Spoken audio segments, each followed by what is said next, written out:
What are we supposed to be singing? How to read a choral score. If you are new to choral singing, one of your first challenges will be to find your way around a choral score. While having the ability to read music and knowing some music theory is always a plus, there's much that you can learn from a choral score without having to read music. This video will help you learn how to navigate a choral score. A choral score, sometimes called a choral octavo, has many types of information. Besides pitches and rhythms, the choral score provides lyrics, tempo, and other expressive markings, measure numbers, and other things. Let's start with the title page.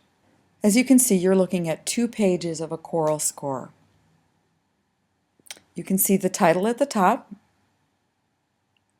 and then over to the left here, you have the name of the lyricist.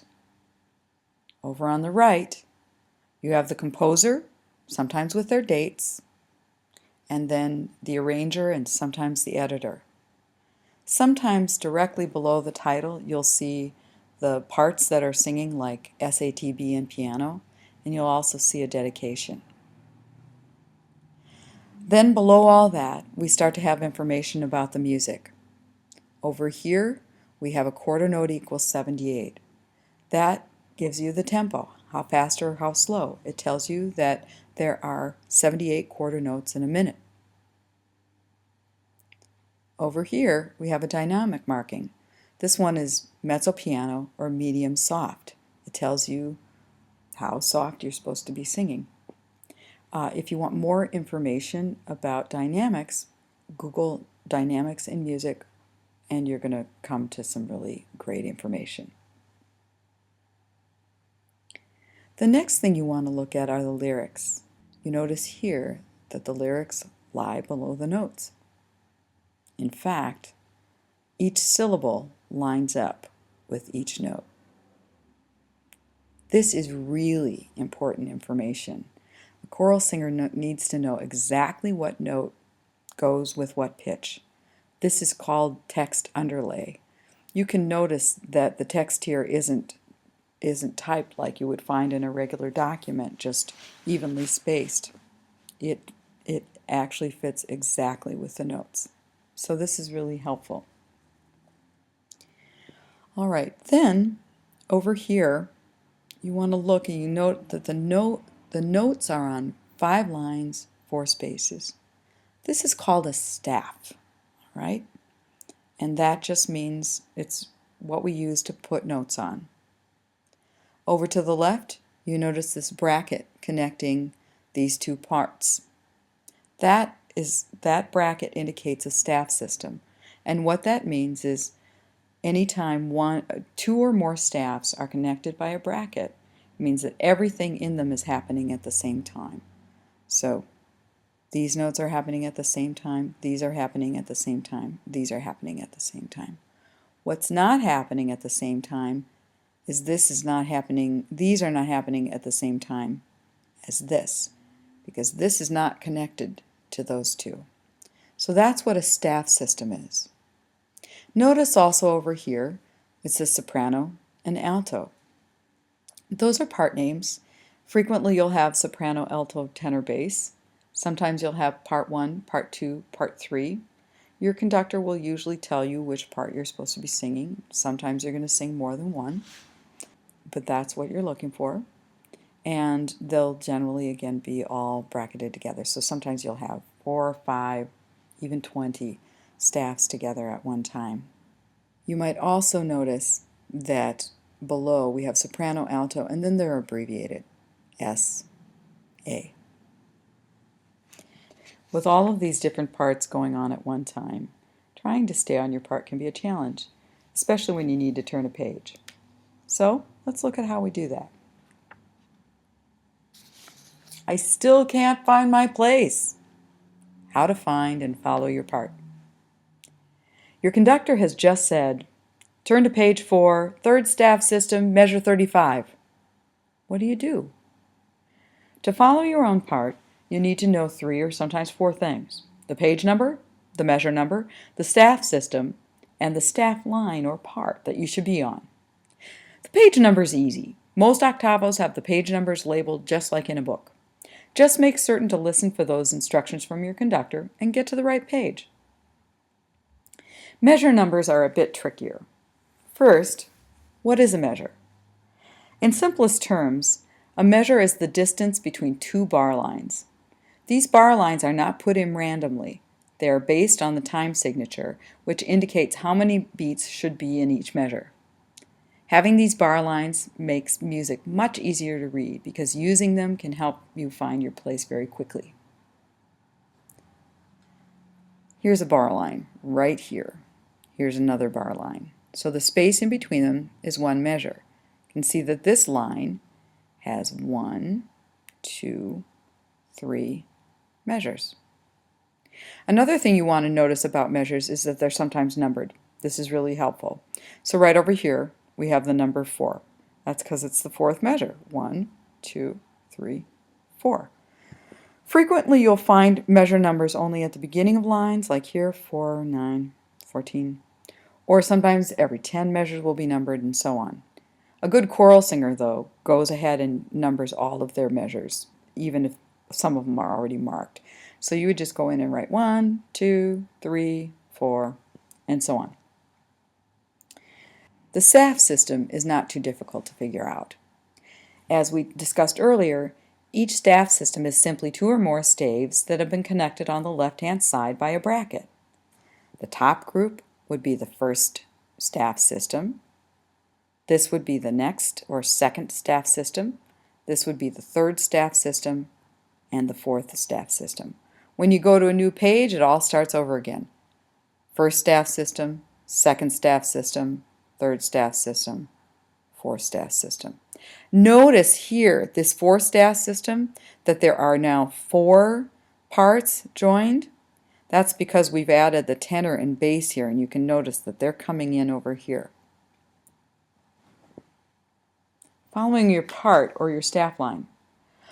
For most new choral singers, this is the most confusing part of all, but it's easy once you understand it. So let's just take a walk through this. So over here, we're going to just follow the soprano line here. So we're going to start at the top, we're going to go all the way to the end, then we're going to jump to the next staff system, and we're going to go all the way to the end. We'll jump to the third staff system, go to the end of it, jump to the fourth staff system, go to the end of it, come up, and on the new page we'll start the same thing over. Start on the top, go to the second, go to the third staff system, and so on. The same would be true for altos, only now they're going to follow the second line. Start here, go to here, go to here, go to here, and then they jump, and now they're on that second line again. Okay, I think I get this, but what about the notes? What the notes can tell you, even if you don't read music. You might be surprised at just how much you can tell by looking at the notes, even if you don't think you read music. Don't ignore them. They can really help. First of all, they can tell you how high or how low. For example, these notes over here are toward the top of the staff. That means they're going to be high. These notes here are toward the bottom of the staff. They're going to be lower. Also, they can tell you the direction that you're singing.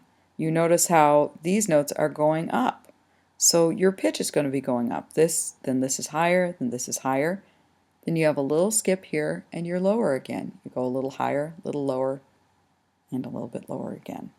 So they can tell you the direction of your pitch, how high, how low.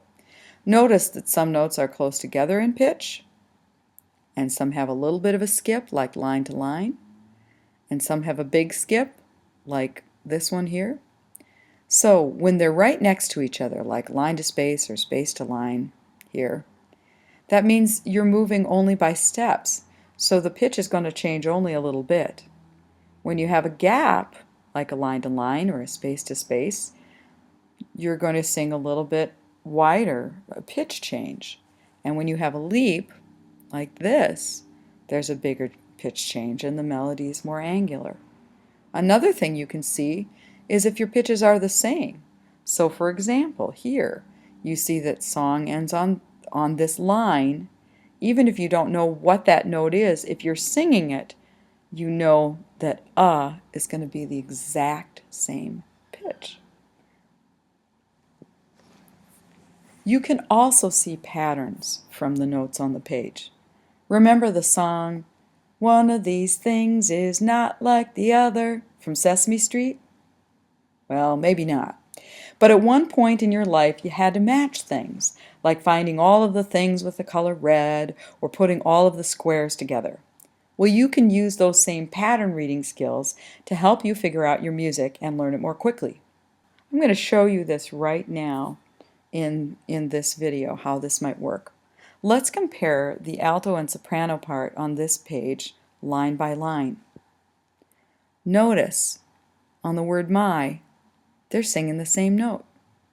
Life, same note, same note, same note. If you follow along here, you're going to see, wow, they have same notes all the way along until, whoops, here.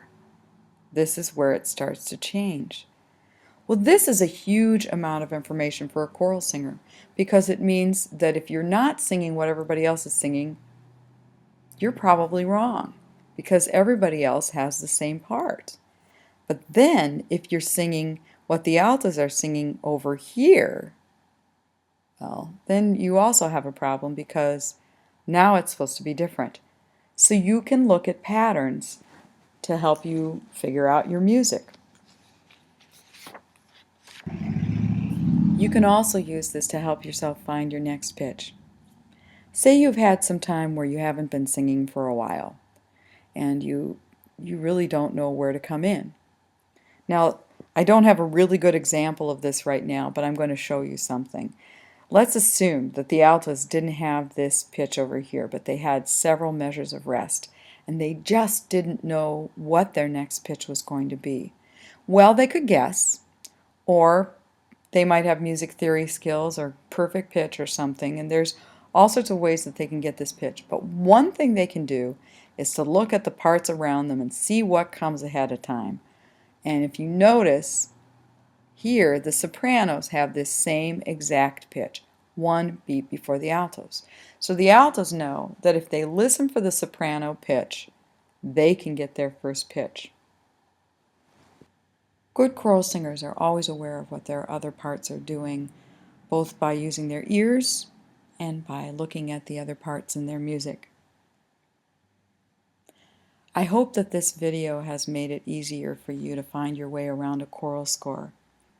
Sometime in your musical future, you may want to take a Fundamentals of Music course or a music theory course so that you can really improve your music reading and have another tool in your paint box. But for now, this should help a lot. This is the end of the video.